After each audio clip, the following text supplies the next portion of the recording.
மெயினாக இப்போ நிறைய பேர்த்துக்கு இருக்கிற பிரச்சனை வந்து ஹேர் ஃபாலுங்க, கிரே ஹேர் ப்ராப்ளம், டேண்ட்ரஃப் இது எல்லாமே க்யூர் பண்ணுறதுக்கு பெஸ்ட்டான ஒரு சூப்பரான ஹெர்பல் ஹேர் ஆயில் எப்படி ப்ரிப்பேர் பண்ணலான்னு பார்க்கலாங்க. ஃபஸ்ட்டு அயன் கடாய் சூடுபடுத்திட்டு 1 லிட்டர் அளவுக்கு கோகனட் ஆயில் யூஸ் பண்ணிக்கோங்க. கோகனட் ஆயில் வந்து ஹேரை ஸ்ட்ரென்தனிங் பண்ணும். அது கூடவே 100 ml ஆஃப் விளக்கெண்ணெய் சேர்த்திக்கோங்க. விளக்கெண்ணெய் கருகருன்னு முடி வளருங்க. 5 டேபிள் ஸ்பூன் வெந்தயம் சேர்த்திக்கோங்க. வெந்தயம் வந்துட்டு பித்தத்தை குறைச்சி ஹேர் க்ரோத்தை ப்ரொமோட் பண்ணும். 2 டேபிள் ஸ்பூன் கருஞ்சீரகம் சேர்த்திக்கோங்க. கருஞ்சீரகத்தில் இருக்கிற லினோனிக் ஆசிட் வந்துட்டு ஒயிட் ஹேரை கருப்பாக மாற்றுங்க. கண்டிப்பாக கருஞ்சீரகம் 2 டேபிள் ஸ்பூன் ஆட் பண்ணிக்கோங்க.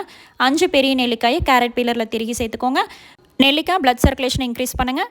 கருவேப்பிலை 2 கைப்பிடி அளவுக்கு தாராளமாக சேர்த்திக்கலாங்க. மருதாணி இலைகள் வந்து 1 கைப்பிடி அளவுக்கு சேர்த்தும் போது கிரே ஹேர் வராமல் பாதுகாத்துக்கலாங்க. அடுத்தது கரிசலாங்கண்ணி வந்துட்டு மஞ்சள் கரிசலாங்கண்ணி வெள்ளை 2ல் எது வேணாலும் 2 கைப்பிடி சேர்த்துக்கோங்க. இல்லைன்னா நாட்டு மருந்து கடையில் 50 கிராம் பவுடராக கூட நீங்கள் வாங்கி யூஸ் பண்ணிக்கலாம். செம்பருத்தி பூக்கள், செம்பருத்தி இலைகள் 2மே 15 to 20 சேர்த்திக்கலாங்க. இந்த மாதிரி கிள்ளி சேர்த்தும் போது நல்லா எசன்ஸ் இறங்கும். செம்பருத்தி பூக்களும் இலைகளும் ஹேரை வந்து நல்லா சில்கியாக மாய்ஸ்சரைசராக வச்சுருக்கேன். பெயின் பொடுகு இருக்கிறவங்க 10 வேப்ப இலை சேர்த்திக்கோங்க. 6 சின்ன வெங்காயத்தை இடித்து சேர்த்திக்கோங்க. 6 பீஸ் ஆலோவேரா ஜெல்லை நல்லா வாஷ் பண்ணிவிட்டு சேர்த்திக்கோங்க. ஹேர் க்ரோத்தை நல்லா ப்ரொமோட் பண்ணுங்கள்.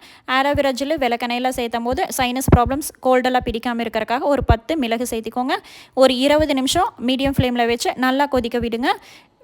கண்டிப்பாக அடுப்பு மீடியம் ஃப்ளேமில் தான் இருக்கணுங்க. 20 நிமிஷம் கழித்து நம்மளுக்கு வந்து எண்ணெய் நல்லா வீடே மணக்குங்க. வீடே மணந்ததையுமே நம்மளுக்கு ஹேர் ஆயில் ப்ரிப்பேர் ஆயிடுச்சுன்னு அர்த்தம். அடுப்பு ஆஃப் பண்ணிவிட்டு ஓவர் நைட் ஒரு நைட்டு ஃபுல்லாக அப்படியே விட்டுருங்க. அப்போ தான் நல்லா எசன்ஸ் இறங்குங்க. ஃபில்டர் பண்ணி நம்ம வந்து ஒரு பாட்டிலில் ஸ்டோர் பண்ணி வச்சுக்கிட்டோம்னா சூப்பரான ஹெர்பல் ஹேர் ஆயில் ரெடிங்க. ட்ரை பண்ணி பாருங்கள், நல்லாயிருக்கும்.